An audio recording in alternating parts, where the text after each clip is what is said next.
man d'abord dama génnoon dem fële poste Médina ci président Idrissa Seck nga xam ni bàyyiwuñ ko xam nga lépp lu mën a am mu am fii ci hémicycle bi amoon tout à l'heure poste Médina kenn rek mooy ki nga xam ni tey jii moo ko yóbbee Sénégal muy le président de la République Macky Sall.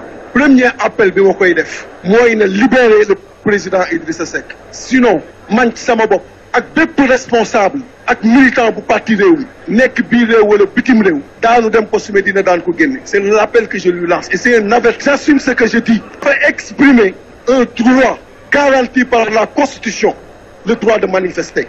Notre Constitution moo tax ñu naan président de la République Macky Sall.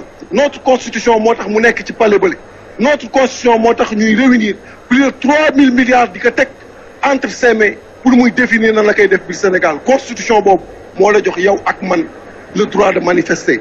C'est ce droit-là que le président Idrissa Seck aujourd'hui a exercé. Donc il ne peut pas l'arrêter au nom de l'expression de ce droit. Donc il n'a qu'à le libérer. Ça, c'est pas négociable. Il le libère.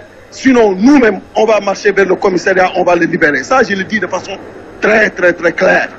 Beneen affaire bi, il ne peut pas penser que ce projet de loi dina jàll du masa jàll et il n'avait pas à fuir réew mi teg lii ba pare jël avion ni mes dem yoonam moom ak njabootam loolu mooy li nga xam ni moo xew ci ginnaawam ñoru ko moom li ka ñor mooy sa majorité mécanique nanu fexe ba li mu bëgg pour deuxième mandat ñu defal ko ko ñun nag duñ ci nangu.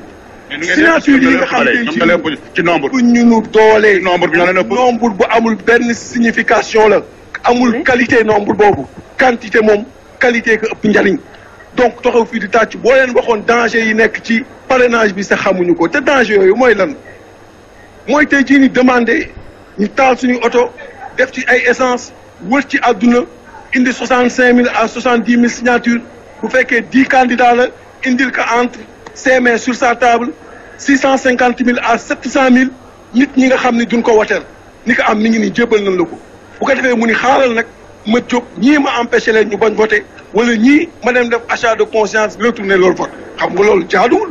Danger bi mooy lan mooy tey bu ma bëggee éliminer benn candidat ma ne signature bi ma nga indil kat baaxul kon yow def nañ ko seen patron le président Youssou Ndour en 2012 indi na plus de 12 000 signatures ñu ne ko 8 600 leen moo ci baax subjectivité boobu mais ku ko mën a mesurer beneen danger bi mooy pénurie de signature sax mën naa pénurie de signature mooy nga ni moom wax na ko 2 millions de signatures la soxla mais bu ko si neexee suba mu ni 6 millions de signatures laa soxla moom moo yor fichier bi yor suñuy signature mais bu ko neexee mu dem préfabriquer benn fichier de 6 millions de signatures yi nga xam ne ñoom favorable nañ ko mais en ce moment am na pénurie de signature ñenn lañ ci des mu sax am signature mais pour dire que vraiment il y a même pas de réflexion dans la faisabilité de ce parrainage-là. Il y a même pas de réflexion sur le périmètre de danger de ce parrainage-là. Et là, on montre les limites du président de la République, Macky Sall, mais également les limites de ceux qui l'entourent.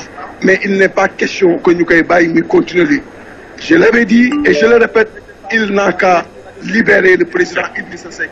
Parce que le Rewmi, c'est pas n'importe quel parti. On sait se défendre. Et c'est un avertissement, la cohérence.